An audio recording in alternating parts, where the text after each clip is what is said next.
नमस्कार दोस्तों, स्वागत है आपका मेरे YouTube चैनल पर, जिसमें मैं आपके लिए मुंशी प्रेमचंद जी द्वारा रचित उनकी जगत प्रसिद्ध कहानियाँ और कई अन्य कहानियाँ लेकर हाजिर होती हूँ।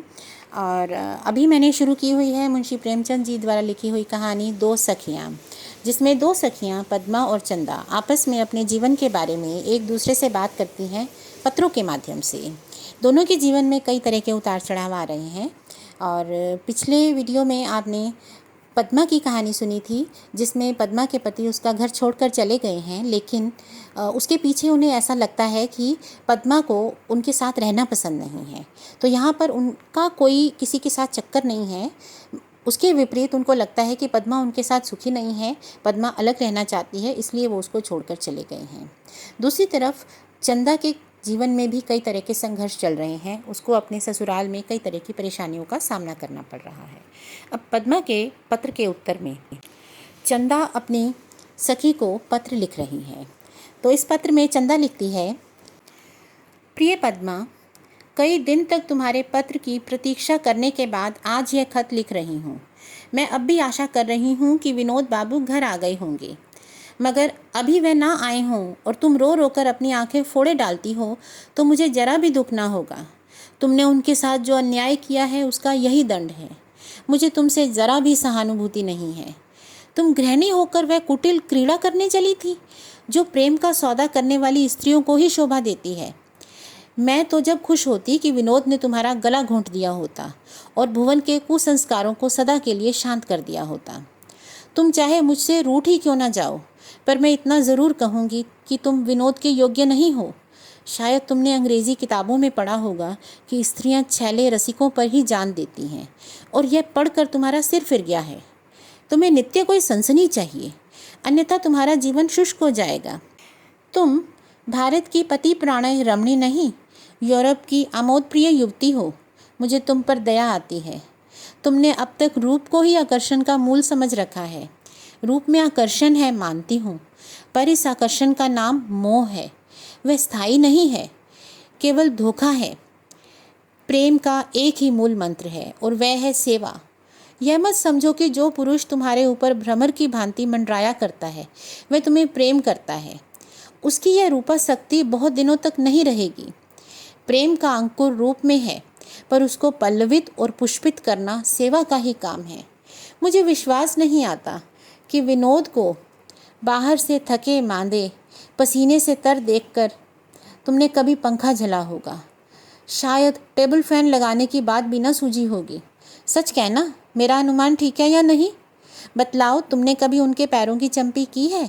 कभी उनके सिर में तेल डाला है? तुम कहोगी यह खिदमतगारों का काम है। लेडियाँ ये मर्ज नहीं पालती। तुमने उस आनंद का अनुभव ही नहीं किया। तुम विनोद को अपने अधिकार में रखना चाहती हो, मगर उसका साधन नहीं करती। विलासिनी मनोरंजन कर सकती है, चिरसंगनी नहीं बन सकती। पुरुष के गले से लिपटी हुई भी वह उसके हृदय से कोसों दूर रहती है। मानती हूँ, रूप मोह मनुष्य का स्वभाव है, लेकिन रूप से हृदय की प्यास नहीं बुझती, आत्मा की तृप्ति नहीं होती। सेवा भाव रखने वाली रूप विहीन स्त्री का पति किसी स्त्री के रूप जाल में फंस जाए तो वह बहुत जल्द निकाला जा सकता है। सेवा का चस्का पाया हुआ मन केवल नखरों और चोंचलों पर लट्टू नहीं होता। मगर मैं तो तुम्हें उपदेश देने बैठ गई, हालांकि तुम मुझसे 2-4 महीने बड़ी होगी। क्षमा करना बहन, ये उपदेश नहीं है। ये बातें हम तुम सभी जानते हैं, केवल कभी कभी भूल जाते हैं। मैंने केवल तुम्हें याद दिला दिया है। उपदेश में हृदय नहीं होता, लेकिन मेरा उपदेश मेरे मन की वह व्यथा है जो तुम्हारी इस नई विपत्ति से जागृत हुई है। अच्छा, अब मेरी राम कहानी सुनो। इस 1 महीने में यहाँ बड़ी बड़ी घटनाएं हो गई। यह तो मैं पहले ही लिख चुकी हूँ कि अनंत बाबू और अम्मा जी में कुछ मनमुटाव रहने लगा। वह आग भीतर ही भीतर सुलगती रहती थी। दिन में 2-1 बार माँ बेटे में चोंचे लड़ जाती थी। एक दिन मेरी छोटी ननद जी मेरे कमरे से एक पुस्तक उठा ले गई। उन्हें पढ़ने का रोग है। मैंने कमरे में किताब न देखी तो उनसे पूछा। बस इस जरा सी बात पर वह भली मानस बिगड़ गई और कहने लगी, तुम तो मुझे चोरी का आरोप लगा रही हो। अम्मा ने उन्हीं का पक्ष लिया और मुझे खूब सुनाई। संयोग की बात थी, अम्मा जी मुझे कोस ही रही थी कि आनंद बाबू घर में आ गए। अम्मा जी उन्हें देखते ही और ज़ोर ज़ोर से बकने लगी। बहू की इतनी मजाल, तूने बहुत सिर चढ़ा रखा है। और कोई बात नहीं, पुस्तक क्या उसके बाप की है? लड़की ले आई तो उसने कौन गुनाह किया? जरा भी सब्र न हुआ, दौड़ी हुई उसके सिर पर जा पहुंची और उसके हाथ से किताब छीनने लगी। बहन, मैं ये स्वीकार करती हूँ कि मुझे पुस्तक के लिए उतनी उतावली न होना चाहिए था। ननद जी पढ़ चुकने के बाद अपने आप दे जाती, ना भी देती तो उस एक पुस्तक से ना पढ़ने से मेरा क्या बिगड़ जाना था। मगर मेरी शामत कि उनके हाथों से किताब छीनने लगी थी। अगर इस बात पर आनंद बाबू मुझे डांट बताते तो मुझे जरा भी दुख ना होता, मगर उन्होंने उल्टा मेरा पक्ष लिया और त्योरियां चढ़ाकर बोले, किसी की भी चीज़ उससे बिना पूछे लाए ही क्यों? यह तो मामूली शिष्टाचार है। बस इतना सुनना था कि अम्मा जी के सिर पर तो भूत ही सवार हो गया। अनंत बाबू भी बीच बीच में फुलझड़ियाँ छोड़ते रहे और मैं अपने कमरे में बैठी रोती रही कि कहाँ से मैंने किताब मांगी। ना अम्मा जी ने ही भोजन किया, ना आनंद बाबू ने ही, और मेरा तो बार बार यही जी चाहता था कि जहर खा लूं। रात को जब अम्मा जी लेटी तो मैं अपने नियम के अनुसार उनके पाँव पकड़ के बैठ गई। मैं पैंताने की तरफ ही थी। अम्मा जी ने जो पैर से मुझे ढकेला तो मैं चारपाई से नीचे गिर पड़ी। ज़मीन पर कई कटोरियाँ पड़ी हुई थीं। मैं उन कटोरियों पर गिरी तो पीठ और कमर में बड़ी चोट आई। मैं चिल्लाना न चाहती थी, मगर ना जाने कैसे मेरे मुंह से चीख निकल पड़ी। अनंत बाबू अपने कमरे में आ गए थे। मेरी चीख सुनकर दौड़े आए और अम्मा जी के द्वार पर आकर बोले, क्या उसे मारे डालती हो अम्मा? अपराधी तो मैं हूँ, उसकी जान क्यों ले रही हूँ? ये कहते हुए वह कमरे में घुस आए और मेरा हाथ पकड़कर ज़बरदस्ती खींच कर ले गए। मैंने बहुत चाहा अपना हाथ छुड़ा लूँ, पर आनंद ने ना छोड़ा। वास्तव में इस समय उनका हम लोगों के बीच में कूद पड़ना मुझे अच्छा नहीं लगता था। वह ना आते तो मैंने रो धोकर अम्मा जी को मना लिया होता। मेरे गिर पड़ने से उनका क्रोध कुछ शांत हो गया था। आनंद का आ जाना गजब हो गया। अम्मा जी कमरे से बाहर निकल आईं और मुंह चिढ़ाकर बोली, हाँ हाँ देखो, मरहम पट्टी कर दो, कहीं कुछ टूट फूट ना गया हो। आनंद ने आंगन में रुककर कहा, क्या तुम चाहती हो कि तुम किसी को मार डालो और मैं बोलूँ भी ना? इस पर अम्मा जी बोली, हाँ हाँ, मैं तो डायन हूँ, आदमियों को मार डालना ही मेरा काम है। ताज्जुब है मैंने तुम्हें पहले क्यों ना मार डाला? इस पर यह बोले, तो पछतावा क्यों हो रहा है? धेले की संख्या में भी काम चलता है। इस पर अम्मा जी बोली, अगर तुम्हें इस औरत को सिर पर चढ़ाकर रखना है तो कहीं और लेकर जाओ, इस घर में इसका निर्वाह होगा। इस पर वह बोले, मैं खुद इसी फिक्र में हूँ, तुम्हारे कहने की ज़रूरत नहीं। इस पर अम्मा बोली, मैं भी समझ लूँगी कि मैंने लड़का नहीं जना। और यह बोले, मैं भी समझ लूँगा कि मेरी माता मर गई। मैं आनंद का हाथ पकड़कर ज़ोर से खींच रही थी कि उन्हें वहाँ से हटा ले जाऊँ, मगर वह बार बार मेरा हाथ झटक देते थे। आखिर जब अम्मा जी अपने कमरे में चली गई और वह अपने कमरे में आए और सिर थाम कर बैठ गए, मैंने कहा, ये तुम्हें क्या सूझी? आनंद ने भूमि की ओर ताकते हुए कहा, अम्मा ने आज नोटिस दे दिया। इस पर मैंने कहा, तुम खुद ही उलझ पड़े, वे बेचारी तो कुछ भी नहीं बोली। इस पर उन्होंने कहा, मैं उलझ पड़ा? तो मैंने कहा, और क्या, मैंने तो तुमसे फरियाद न की थी। इस पर वह बोले, पकड़ ना लाता तो अम्मा ने तुम्हें अधमरा कर दिया होता, तुम उनका क्रोध नहीं जानती। तो मैंने कहा, यह तुम्हारा भ्रम है, उन्होंने मुझे मारा नहीं, अपना पैर छुड़ा रही थी। मैं पट्टी पर बैठी थी, जरा सा धक्का खाकर गिर पड़ी। अम्मा मुझे उठाने ही तो आ रही थी कि तुम पहुंच गए। इस पर वह बोले, नानी के आगे ननिहाल का बखान न करो, मैं अम्मा को खूब जानता हूँ। मैं कल ही दूसरा घर ले लूँगा, यह मेरा निश्चय है। कहीं ना कहीं नौकरी मिल ही जाएगी। ये लोग समझते हैं इनकी रोटियों पर पड़ा हुआ हूँ, इसी से यह मिजाज है। मैं जितना इनको समझाती थी यह उतना ही और बिफरते जाते थे। आखिर मैंने झुंझला कर कहा, तो तुम अकेले जाकर दूसरे घर में रहो, मैं न जाऊँगी, मुझे यहीं पड़े रहने दो। इस पर आनंद ने मेरी ओर कठोर नेत्रों से देखकर कहा, यहाँ लाते खाना अच्छा लगता है? इस पर मैंने कहा, हाँ, मुझे यही अच्छा लगता है। तो इस पर यह बोले, तो तुम खाओ, मैं नहीं खाना चाहता। यही फ़ायदा क्या थोड़ा था कि तुम्हारी दुर्दशा आंखों से ना देखूंगा, न पीड़ा होगी। इस पर मैंने कहा, अलग रहने लगोगे तो दुनिया क्या कहेगी? इस पर वह बोले, इसकी परवाह नहीं, दुनिया अंधी है। इस पर मैंने कहा, लोग यही कहेंगे, स्त्री ने यह माया फैलाई है। इस पर आनंद बोले, इसकी भी परवाह नहीं, इस भय से अपना जीवन संकट में नहीं डालना चाहता। मैंने रो रो कर कहा, तुम मुझे छोड़ दोगे? तुम्हें मेरी जरा भी मोहब्बत नहीं है? बहन, और किसी समय इस प्रेम आग्रह से भरे हुए शब्दों से ना जाने इन पर क्या असर हुआ होता। ऐसे ही आग्रह पर तो रियासतें मिटती हैं, नाते टूटते हैं। रमनी के पास इससे बढ़कर कोई अस्त्र नहीं। मैंने अनंत के गले में बाहें डाल दी। उनके कंधे पर सिर रखकर रो रही थी, मगर इस समय आनंद बाबू इतने कठोर हो गए थे कि यह आग्रह भी उन पर असर न कर सका। जिस माता ने उन्हें जन्म दिया उनके प्रति इतना रोष। हम अपनी माता की एक कड़ी बात नहीं सह सकते। यह आत्माभिमान का कोई ठिकाना है? ये वही आशाएं हैं जिन पर माता ने अपने जीवन के सारे सुख विलास अर्पण कर दिए थे। दिन का चैन, रात की नींद अपने ऊपर हराम कर ली थी। पुत्र पर माता का इतना भी अधिकार नहीं। आनंद ने उसी अविचलित कठोरता से कहा, अगर मोहब्बत का यही अर्थ है कि मैं इस घर में तुम्हारी दुर्गति कराऊं, तो मुझे वह मोहब्बत नहीं है। प्रातःकाल यह उठकर बाहर जाते हुए बोले, मैं घर जाकर ठीक किए देता हूँ, तांगा भी लेकर आऊँगा, तैयार रहना। मैंने द्वार रोककर कहा, क्या अभी तक क्रोध शांत नहीं हुआ? इस पर यह बोले, क्रोध की बात नहीं, केवल दूसरों के सिर से अपना बोझ हटा लेने की बात है। मैंने इनसे कहा, यह अच्छा काम नहीं कर रहे हो। सोचो माता जी को कितना दुख होगा। ससुर जी से भी तुमने नहीं पूछा है। इस पर यह बोले, उनसे पूछने की कोई ज़रूरत नहीं है। करता धरता जो कुछ है वह अम्मा है, दादाजी मिट्टी के लौंदे हैं। इस पर मैंने कहा, घर के स्वामी तो हैं। इस पर यह फिर से बोले, तुम्हें चलना है या नहीं, साफ साफ कहो। तो मैंने भी कह दिया, मैं तो अभी ना जाऊंगी। इस पर यह गुस्से में बोले, अच्छी बात है, लात खाओ। मैं कुछ न बोली। इसके कुछ देर बाद आनंद ने मुझसे कहा, तुम्हारे पास कुछ रुपए हैं तो मुझे दे दो। मेरे पास रुपए थे, मगर मैंने इनकार कर दिया। मैंने समझा शायद इसी असमंजस में पड़कर वह रुक जाएं, मगर उन्होंने बात मन में ठान ली थी। खिन्न होकर बोले, अच्छी बात है, तुम्हारे रुपयों के बगैर भी मेरा काम चल जाएगा। तुम्हें यह विशाल भवन, यह सुख भोग, ये नौकर चाकर, ये ठाट बाट मुबारक हो। मेरे साथ क्यों भूखो मरोगी?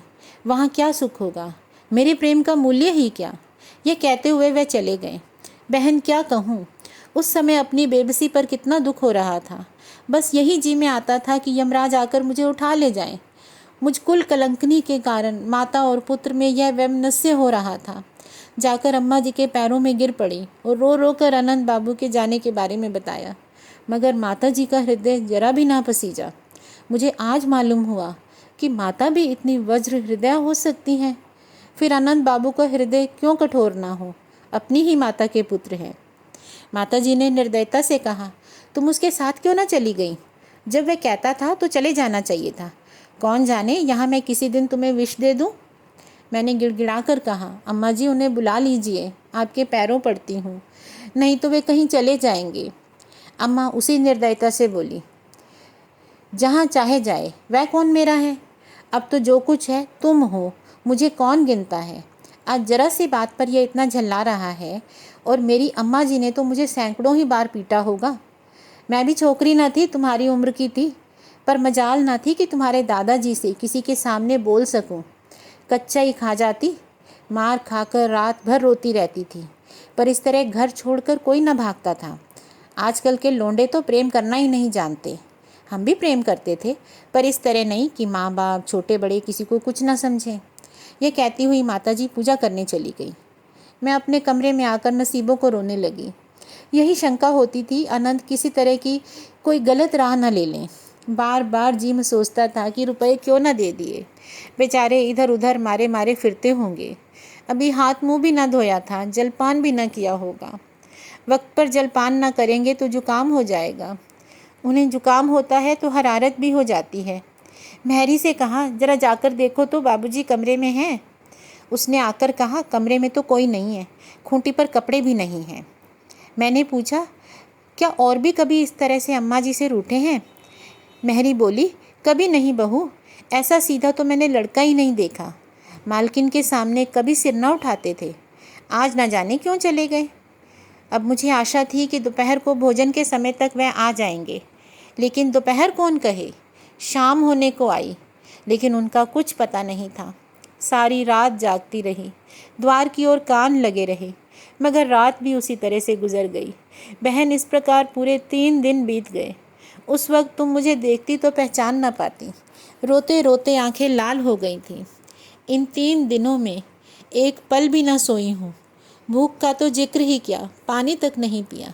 प्यास ही ना लगती थी। मालूम होता था देह में प्राण ही नहीं है। सारे घर में मातम सा छाया हुआ था। अम्मा जी भोजन करने दोनों वक्त जाती थी, पर मुंह जूठा करके चली आती थी।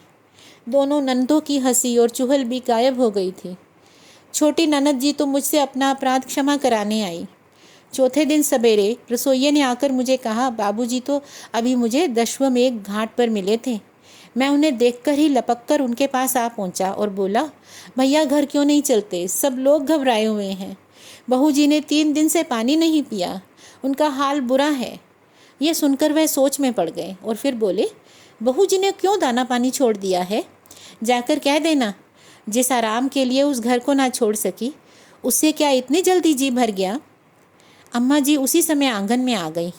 महाराज की बातों की भनक कानों में पड़ गई हो गई और बोली, क्या है अलगू, क्या आनंद मिला था?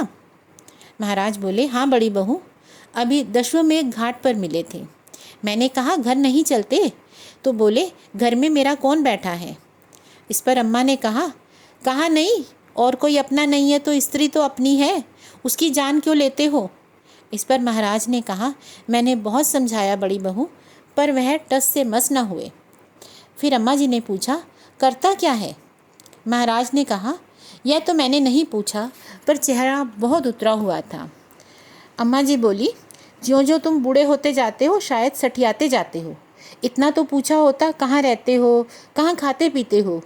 तुम्हें चाहिए था उसका हाथ पकड़ कर खींच कर ले आते। तुम जैसे नमक हरामों को अपने हलवे मांडे से मतलब है, चाहे कोई मरे या जिए। दोनों वक्त बढ़ बढ़ कर हाथ मारते हो और मूँछों पर ताव देते हो। तुम्हें इसकी क्या परवाह है कि घर में कोई दूसरा खाना खाता भी है या नहीं? मैं तो परवाह न करती वह आए या ना आए। मेरा धर्म पालना पोसना था, पाल पोस दिया, अब जहाँ चाहे रहे। पर इस बहू का क्या करूं जो रो रो कर प्राण दिए डालती है? तुम्हें ईश्वर ने आंखें दी हैं, इसकी हालत देख रहे हो? क्या मुंह से इतना भी ना फूटा कि बहू अन्न जल त्याग किए पड़ी हुई है? इस पर महाराज ने कहा, बहू जी नारायण जानते हैं, मैंने बहुत समझाया, मगर वह तो जैसे भागे जाते थे, फिर मैं क्या करता? अम्मा बोली, समझाया नहीं, अपना सिर। तुम समझाते और वह यूं ही चला जाता। क्या सारी लच्छेदार बातें मुझी से करने को हैं? इस बहू को मैं क्या कहूँ? मेरे पति ने मुझसे ऐसी बेरुखी की होती तो मैं उसकी सूरत ना देखती, पर इस पर तो उसने ना जाने क्या जादू कर दिया है।